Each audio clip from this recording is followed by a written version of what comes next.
happy to join with you today in what will go down in history as the greatest demonstration for freedom in the history of our nation.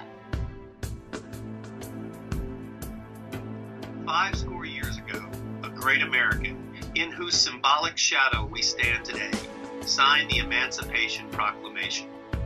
This momentous decree came as a great beacon light of hope to millions of Negro slaves who had been seared in the flames of withering injustice. It came as a joyous daybreak to end the long night of their captivity. But 100 years later, the Negro still is not free. 100 years later, the life of the Negro is sadly crippled by the manacles of segregation and the chains of discrimination. 100 years later, the Negro lives on a lonely island of poverty in the midst of a vast ocean of material prosperity. 100 years later, the Negro is still languishing in the corners of the American society and finds himself in exile in his own land. So we have come here today to dramatize this shameful condition. In a sense, that we have come to our nation's capital to cash a check. When the architects of our republic wrote the magnificent words of the Constitution and the Declaration of Independence, they were signing a promissory note to which every American falls heir. This note was a promise that all men, yes, black men as well as white men, will be guaranteed the unalienable right of life, liberty, and pursuit of happiness. It is obvious today that America has defaulted on this promissory note insofar as her citizens of color are concerned. Instead of honoring this sacred obligation, America has given the Negro people a bad check, a check which has come back marked insufficient funds. But we refuse to believe that the Bank of Justice is bankrupt. We refuse to believe that there are insufficient funds in the great vaults of opportunity of this nation. So we have come to cash this check. A check that will give us upon demand the riches of freedom and the security of justice.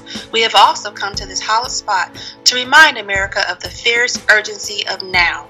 There is no time to engage in the luxury of cooling off or to take the tranquilizing drug of gradualism. Now is the time to make real the promises of democracy. Now is the time to rise from the dark and desolate valley of segregation to the sunlit path of racial justice. Now is the time to lift our nation from the quicksands of racial injustice to the solid rock of brotherhood. Now is the time to make justice a reality for all of God's children.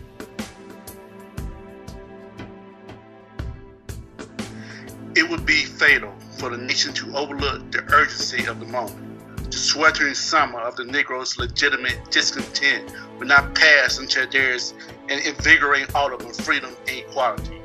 1963 is not an end, but a beginning. Those who hoped that the Negro needed to blow off steam will now be content with a rude awakening if the nation returns to business as usual. There will be neither rest nor tranquility in America until the Negro is granted his citizenship rights. The whirlwinds of revolt will continue to shake the foundations of our nation until the bright day of justice emerges. But there is something that I must say to my people who stand on the warm threshold which leads to the palace of freedom. In the process of gaining a rightful place, we must not be guilty of wrongful deeds. Let us not seek to satisfy our thirst for freedom by drinking from the cup of bitterness and hatred. We must forever conduct our struggle on the high plane of dignity and discipline. We must not allow our creative protests to degenerate into physical violence. Again and again, we must rise to the majestic heights of meeting physical force with soul force. The marvelous new militance which has engulfed the Negro community must not lead us to a distrust of all white people. For many of our white brothers, as evidenced by their presence here today, have come to realize that their destiny is tied up with our destiny. They have come to realize that their freedom is inextricably bound to our freedom. We cannot walk alone. As we walk, we must make the pledge that we shall always march ahead. We cannot turn back. There are those who are asking the devotees of civil rights, when will you be satisfied? We can never be satisfied as long as the Negro is the victim of the unspeakable horrors of police brutality. We can never be satisfied as long as our bodies, heavy with the fatigue of travel, cannot gain lodging in the motels of the highways and the hotels of the cities. We cannot be satisfied as long as the Negro's basic mobility is from a smaller ghetto to a larger one. We can never be satisfied as long as our children are stripped of their selfhood and robbed of their dignity by signs stating, "For whites only." We cannot be satisfied as long as a Negro in Mississippi cannot vote and a Negro in New York believes he has nothing for which to vote. No, we are not satisfied, and we will not be satisfied until justice rolls down like waters and righteousness like a mighty stream. I am not unmindful that some of you have come here out of great trials and tribulations. Some of you have come fresh from narrow jail cells. Some of you have come from areas where your quest for freedom left you battered by the storms of persecution and staggered by the winds of police brutality. You have been the veterans of creative suffering. Continue to work with the faith that unearned suffering is redemptive. Go back to Mississippi. Go back to Alabama. Go back to South Carolina. Go back to Georgia. Go back to Louisiana. Go back to the slums and ghettos of our northern cities, knowing that somehow this situation can and will be changed. I say to you today, my friends, so even though we face the difficulties of today and tomorrow, I still have a dream. It is a dream deeply rooted in the American dream. I have a dream that one day this nation will rise up and live out the true meaning of its creed. We hold these truths to be self-evident that all men are created equal. I have a dream that one day in the red hills of Georgia, the sons of former slaves and the sons of former slave owners will be able to sit down together at the table of the brotherhood. I have a dream that one day, even the state of Mississippi, a state sweltering with the heat of injustice, sweltering with the heat of oppression, will be transformed into an oasis of freedom and justice. I have a dream that my 4 little children will one day live in a nation where they're not judged by the color of their skin, but the content of their character. A dream today.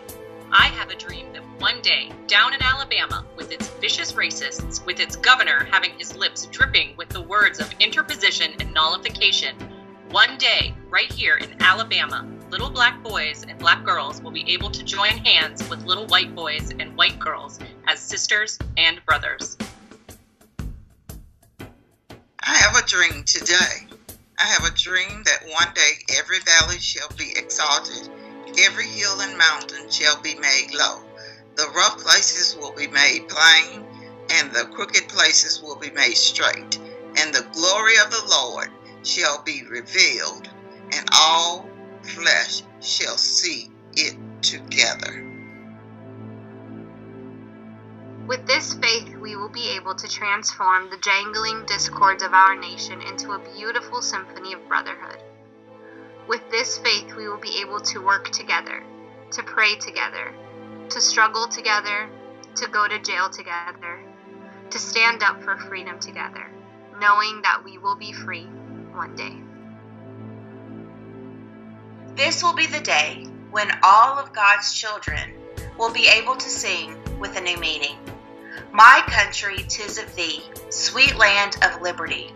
Of thee I sing, land where my fathers died, land of the pilgrim's pride.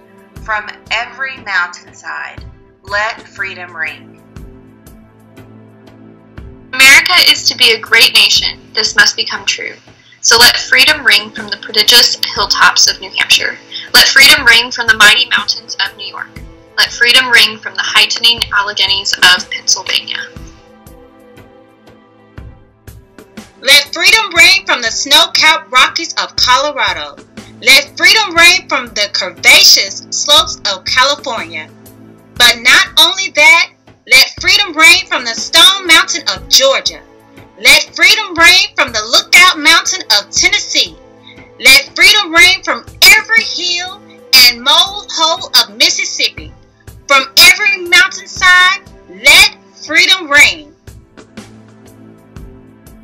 And when this happens, when we allow freedom to reign, when we let it ring from every village and every hamlet, from every state and every city, we will be able to speed up that day when all of God's children, black men and white men, Jews and Gentiles, Protestants and Catholics, will be able to join hands and sing in the words of the old Negro spiritual, free at last, free at last. Thank God Almighty, we are free at last.